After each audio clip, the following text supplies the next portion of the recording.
E quando Jesus voltar, nós teremos 3 figuras marcantes no período da pré e tribulação. Pré-tribulação, porque serão 3 tempos e meio de paz, onde o anticristo, juntamente com o falso profeta, o falso profeta ele será um proclamador do anticristo, né? O falso profeta será um grande religioso que irá fazer toda a propaganda do anticristo, que vai fazer as pessoas acreditarem no anticristo mais do que nunca. Então, no reinado do anticristo, depois que formos arrebatados, então a gente não vai estar mais aqui, mas no reinado do anticristo, quem ficar aqui na Terra, nos 3 tempos e meio, eu não vou afirmar se são 3 anos e meio, se são 3 décadas e meio, eu não sei, são 3 tempos e meio. Daniel fala sobre 3 tempos e meio, então não vou ficar conjecturando aqui. Então o anticristo vai trazer paz, segurança, prosperidade, reconstrução da terra, uma unidade qual nunca antes vista. Ele vai celebrar esta unidade qual nunca antes vista, e quem irá fazer a propaganda disso tudo, do anticristo, é o falso profeta, um grande religioso, que também se levantará à época do anticristo. E esse reinado do anticristo, ele será marcado por coisas que já estão acontecendo agora, ou seja, a gente já está provando de coisas que estão acontecendo agora. Porque, queridos, eu preciso falar em códigos, porque estamos sob censura, tá? Então, alguns termos que eu mudar aqui é por causa da censura que a gente está sofrendo aqui no Brasil, tá? Não sei até quando. Então, quando da New Order, né?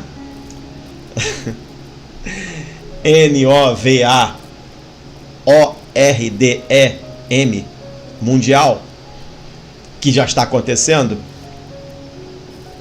isso é uma avant-première, é um spoiler, é um pré-acontecimento do reinado do anticristo.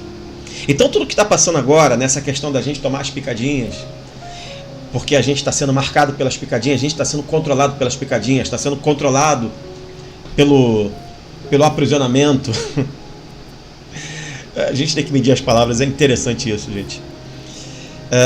Tudo isso, gente, é um treinamento para o reinado do anticristo. E, na verdade, por que Deus permite isso? Tudo é permissão de Deus, gente. Para que as pessoas se convertam. Gente, primeiramente, para começar a história, né? A gente não sabe qual será o dia nem a hora. Então, por mais que tudo isso esteja muito terrível acontecendo, sei, Jesus pode voltar hoje, amanhã ou daqui a 100 anos ainda, daqui a 10 anos, 20 anos, eu não sei quando Jesus volta. Provavelmente, se Jesus voltar daqui a um bom tempo, muita gente não estará mais viva. Eu não estarei mais vivo, você talvez não estará mais vivo. Então, o que a gente tem que, nesse momento, entender? Primeiro, se a gente morrer antes da volta de Jesus Cristo, como arrebatamento, né? Se a gente falecer antes do arrebatamento acontecer, se nós falecermos antes do arrebatamento acontecer, o que vai acontecer? Se estivermos salvos em Cristo Jesus, louvado seja o nome do Senhor Jesus Cristo. Nós passaremos por aquele período do sono atemporal. Ou seja, você não vai nem perceber o tempo que você passou descansando. Será tão automático. Eu costumo falar que o sono entre a nossa morte e o arrebatamento é de alguns milésimos e centésimos de segundo. É assim, puff! É difícil explicar, né?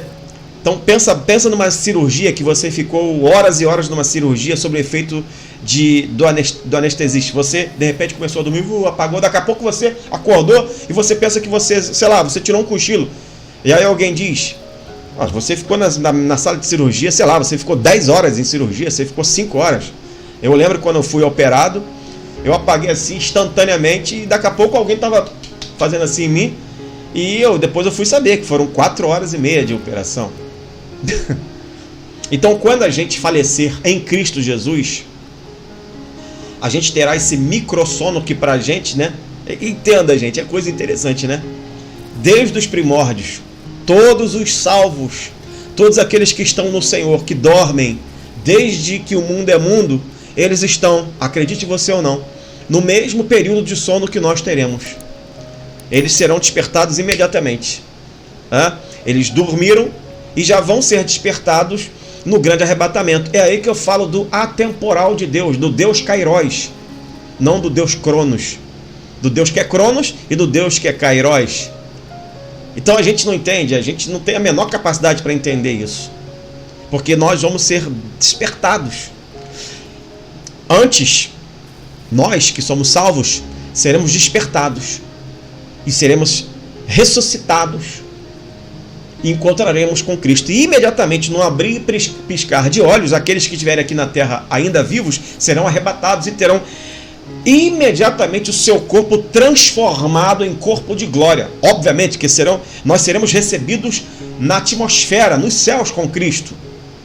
Você sabe que passou de determinada altura, o frio vai te congelar. Segundo, você vai ficar sem oxigênio. Então, nós só suportaremos com corpo de glória, já corpo glorificado, já corpo imortal. Quem pode glorificar Deus por isso? Isso é escatologia pura, tá, gente? E eu estou falando de uma maneira muito, muito, muito simplória para a gente não se complicar. Então, por que eu estou fazendo questão de falar tudo isso? Porque se você ficar aqui ou se você morrer sem Cristo, é isso que vai acontecer contigo. Pastor, e para quem morrer sem Cristo? Para quem morrer sem Cristo será o mesmo efeito. Todas as pessoas que morreram sem Cristo, elas estão no mesmo microsono que aqueles que morreram com Cristo estão. Só que os que morreram sem Cristo, e diz a Bíblia, já estão condenados, serão despertados do seu microsono imediatamente para o julgamento final. Onde diz a Bíblia que todo joelho se dobrará e toda língua confessará que Jesus Cristo é o Senhor. Você pode glorificar Deus por isso? Pensa os grandes vilões da história. Desde Golias até Adolf Hitler, e aos vilões de agora, meu Deus, eu não vou citar aqui, que vão ter que se... aos vilões de agora, né? Da era moderna, Saddam Hussein, Adolf Hitler, Benito Mussolini, e outros ditadores, né? Outros ditadores, outras pessoas que comandam um abraço de ferro aqui, enfim, no mundo, que já comandaram, que morreram, que ainda estão vivos. Pensa em todo mundo que negou a Jesus, que zombou da gente, que zombou de nós, vai comparecer diante daquele grande tribunal, vai ter que dobrar o joelho e vai ter que confessar que Jesus Cristo é o Senhor. Digita nos comentários aí o que você pensa disso e adore e glorifique ao nome do Senhor Jesus Cristo. Você pode glorificar o nome do Senhor Jesus Cristo? Você pode adorar o nome do Senhor Jesus Cristo? Coisa linda. Estou fazendo questão de explicar tudo isso para que você não desista. Você não pode desistir.